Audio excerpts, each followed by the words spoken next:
자, 우리 호도법과 라디안에 대해서 앞서 얘기를 했었는데 이제 그 라디안의 정의 관련해서 얘기를 좀 더 깊이 있게 해보면서 이 앞서 소개했던 수식을 이해를 해보고 넘어가도록 할게요.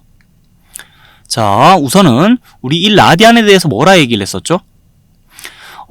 이 부채꼴을 봤을 때요. 원의 일부라 할 수 있는 부채꼴을 봤을 때 반지름 길이와 호의 길이가 같은 상황에서 그 호의에 대한 중심각의 크기를 1라디안이라 한다 그랬죠. 자, 그러면서 지금 여기 알파도라 표시되어 있는 이 각의 크기는 1라디안이에요. 왜냐면 이 길이가 같기 때문에요. 자, 그렇게 1라디안에 대해서 약속을 했었고 그 1라디안을 단위로 해서 각의 크기를 나타내는 방법을 호도법이라 한다 그랬죠. 이 1라디안의 2배 되는 각의 크기를 2라디안, 1라디안의 3배 되는 각의 크기를 3라디안, 그런 식으로 각도를 나타내는 방법이 호도법이다 라고 했는데, 자, 그리고 나서 이 식을 소개했습니다. 이 1라디안을 실제 60분법으로 나타내면, 도를 단위로 나타내면 이렇게 나타낼 수 있다 그랬고, 자, 구체적으로 계산해 봤을 때 1라디안이 57도 정도 된다 그랬죠, 대략적으로. 자, 그러면서 이제는 이 푸른색으로 띄어진 수식에 대해서 납득을 좀 하고 넘어갈 건데, 이 납득하기 위해서는 기존의 1라디안과 관련해서 했던 얘기, 그 내용도 바탕이 돼야 되지만, 자, 먼저 알고 있어야 되는 배경 지식이 있어요. 그 뭐냐면은 이 지금 보고 있는 중심각의 크기와 호의의 길이는 비례관계에 있다라는 건데요. 자, 부채꼴을 봤을 때 이 호의의 길이는요, 중심각의 크기에 정비례합니다. 자, 그 사실을 우리가 숙지를 한 상태로 이 식을 이해해 봐야 되는데, 예를 들자면 이래요. 요 선을 갖다가 붙잡고 빙 돌려요. 그래서 부채꼴의 면적을 이렇게 넓힌다 칩시다. 자, 그랬을 때 각의 크기가 기존에 비해 2배가 됐다 쳐요. 그러면 호의 길이도 기존에 비해 따라서 2배가 된다는 거예요. 예를 들자면 그렇다는 거예요. 자, 이 호의의 길이는 부채꼴에서 중심각의 크기 정비례하기 때문에 중심각의 크기가 K배 되면은 호의 길이도 K배 된다라고 생각하면 되겠어요. 자, 거기까지 내용을 숙지한 상태에서 이제 이 선을 붙잡고 요까지만 돌리는 게 아니라, 자, 쭉 더 돌리면서 원 전체를 생각해 보도록 할게요. 그러면은 중심각의 크기가 기존 알파도에서 이제 360도까지 커지는 상황을 생각하자는 건데, 그럼 그에 따라, 자, 호의 길이가 원래 반지름 길이와 같았었는데 이제는 호의 길이가 원의 둘레의 길이와 같아지는 상황을 생각하자는 것이고, 원의 둘레의 길이에 관해서, 자, 원주에 관해서 우리 알고 있는 공식이 있어요. 반지름 길이 r인 원에 대해서, 자, 원의 둘레의 길이 2πr이다라는 거 잘 알고 있죠.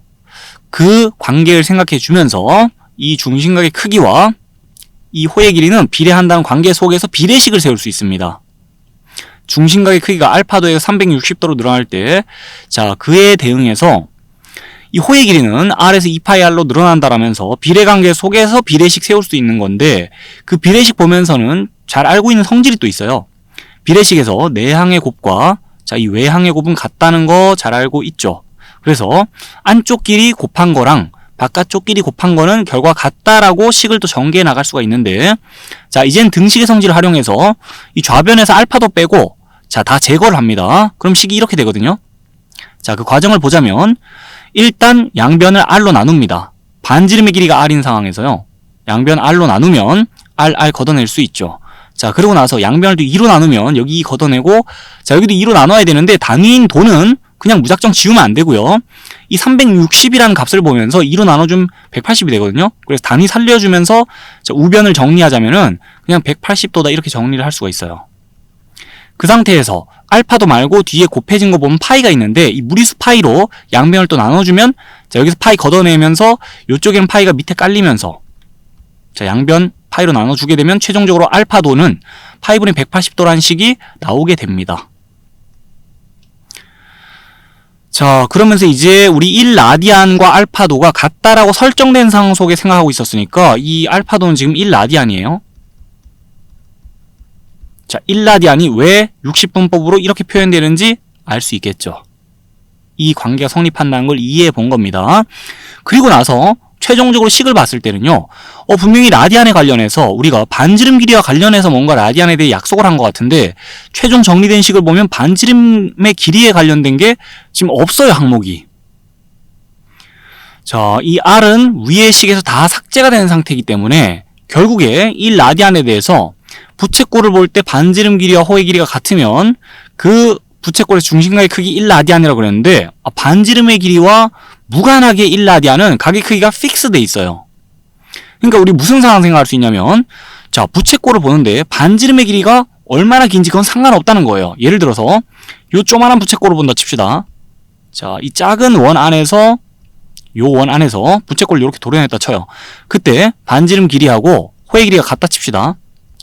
자, 이 길이들이 다 같다면은 그때 중심각의 크기가 1라디안이에요.